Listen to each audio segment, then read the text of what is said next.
Hey guys, as you can see today, I'm going to talk a little bit about stress response. Now, most people know fight or flight, and I didn't know in myself till recently that there were another two that went along with a stress response. We have fight, flight, freeze, and fawn. Now, below each one is characteristics of it, so to speak. So, on fight, we have angry, combative, threatening, screaming, demanding, controlling, defensive. On flight, we have fearful, anxious, avoidance, run away, procrastination, withdraw, and hide.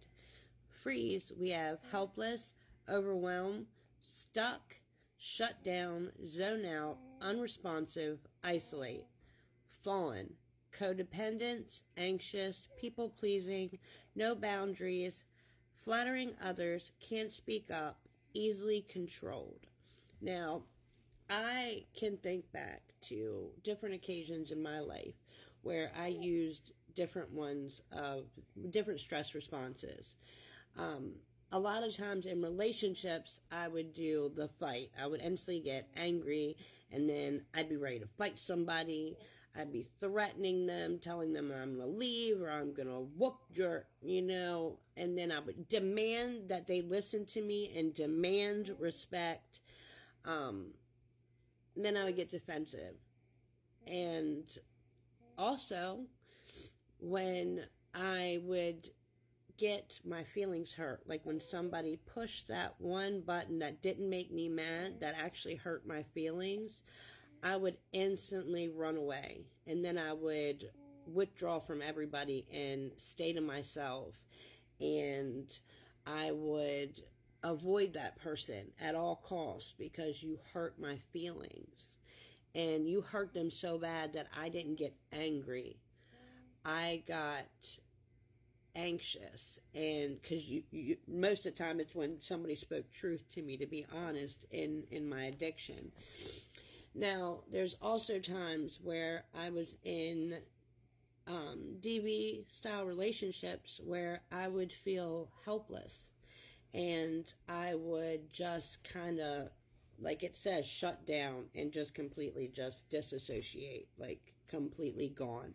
I would just tune out, and because I got too overwhelmed and it was too much to handle, and because of that, I would instantly isolate myself. I would go to my room and I wouldn't come out.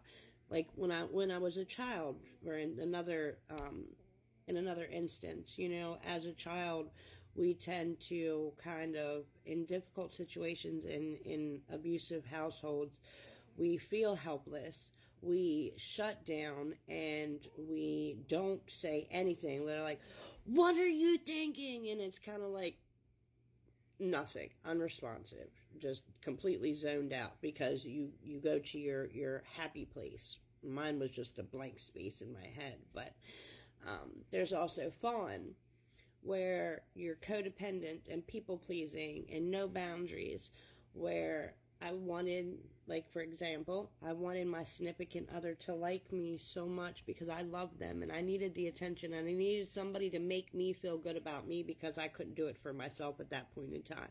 So I became very codependent.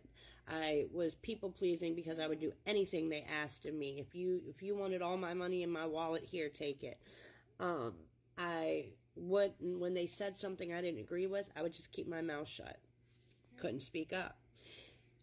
When they wanted me to do something and told me, hey, like in the act of addiction, hey, go over here, we're going to go over here, I want you to rob this person, I'm going to keep them busy, you go in and you take everything they got.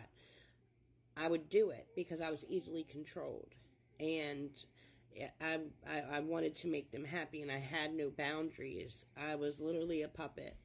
So I had different stress responses in different parts of my life, or different times in my life, and it's actually extremely healthy now to be able to identify, okay, hold on, because I'm getting in that fight mode, and I need to just stop, take a breath, and recenter myself and deal with this in a different way.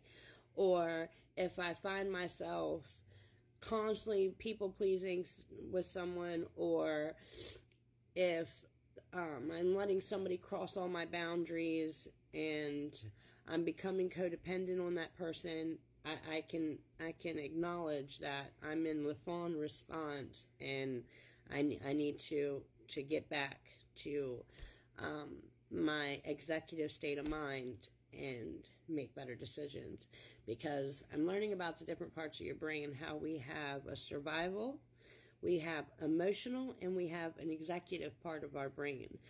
And I'm learning now also how to realize where I'm at, in what state am I, what part of my brain am I using. Am I in my, survival state of mind where I'm just like fight, flight, fawn, it's all just primal?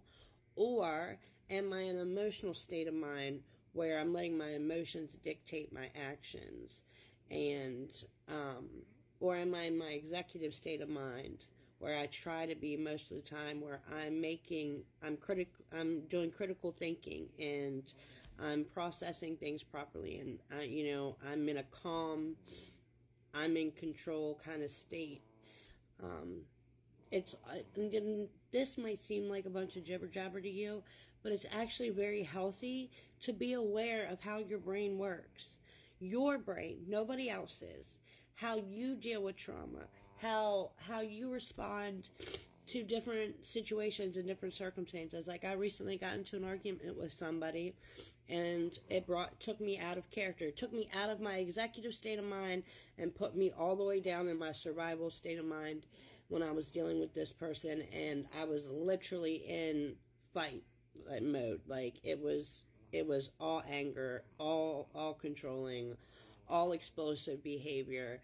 And I had to, after that altercation, sit with myself, and I looked back on it, took myself out of the situation, all my emotions and stuff, and I literally critiqued myself on how I dealt with that situation. And after I did that, it made me feel good about myself, that, wow, this is growth. This is what growth looks like, because I'm not sitting up here running my mouth about that person, or calling my friends and bad-mouthing them, or planning how I'm going to get this, and, I'm going to pull her in the bathroom and I'm just going to... No, what I'm doing is sitting down right after a situation and being like, how could I have handled that better? I should have not gotten out of character like that. I'm taking accountability for my actions and how I handle the situation. I'm not placing the blame on her. I'm taking the accountability back. I'm taking that control back of myself. And I hope that everybody out there watching this is trying to do the same thing, and I hope this information kind of helped you. You can look all this stuff up and learn more about it if you want to. I just found it extremely interesting, so I wanted to share it with you guys. And as always, I'm going to say it, if you know somebody's struggling, reach out and let them know that, you care, or that their life matters, or that, this too shall pass. Something positive and affirming for them, because sometimes we really need to hear that. Sometimes it's really nice just to know that somebody noticed, So it sucks to feel unseen and unheard. So if you can today, try to let somebody know that you see them, that you really see them, that you really truly hear them. Not just, I hear you, but I hear you. And just have a good day. Yeah. Bye.